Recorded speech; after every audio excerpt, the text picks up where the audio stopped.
Would you increase, decrease or leave unchanged stamp duty? Because you might remember what happened 30 seconds after the Labor Party win. I don't know whether you're aware.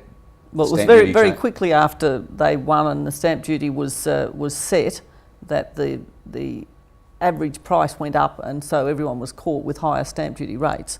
Right. But, would you look at indexing? What the industry wants is they want an indexed median price, so you don't get bracket creep in your land tax, in your stamp duty.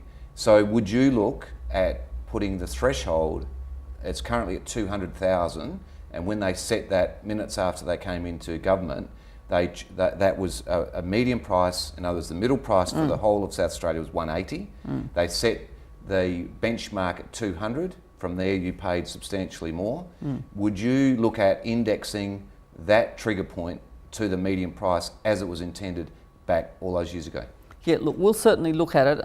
One of the joys, you said being in opposition's easy and it's easy to make promises, but when you're the opposition that's realistically looking at government, you have to be really careful that you don't just make promises willy-nilly that you can't possibly keep. So we're certainly examining very closely everything that we need to in terms of our tax regimes. We want to bring our whole tax regime, be it land tax, stamp duty, payroll tax, all of the state taxes in this state, they've gone up 61% under the Rand government, and we recognise that it's a disincentive to business, but we can't simply refuse to have the money that's already in the budget and just delete it from the budget in a single fell swoop. So we need to examine how best to accommodate the need to have certainty, and that's a major issue for business.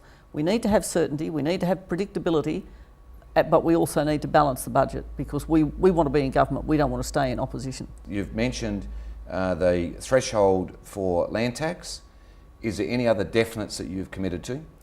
Not at this stage. We will be certainly making some very definite announcements prior to the election, which of course is a very short time away because it's only the 20th of March that we have the election coming up. And so we are looking to make some very specific promises, but as I said, we have to be very careful to make sure that we are balancing the budget and not making promises that we can't possibly keep, because you'd be aware that I'm a person who, once I say I'll do something, I intend to do it.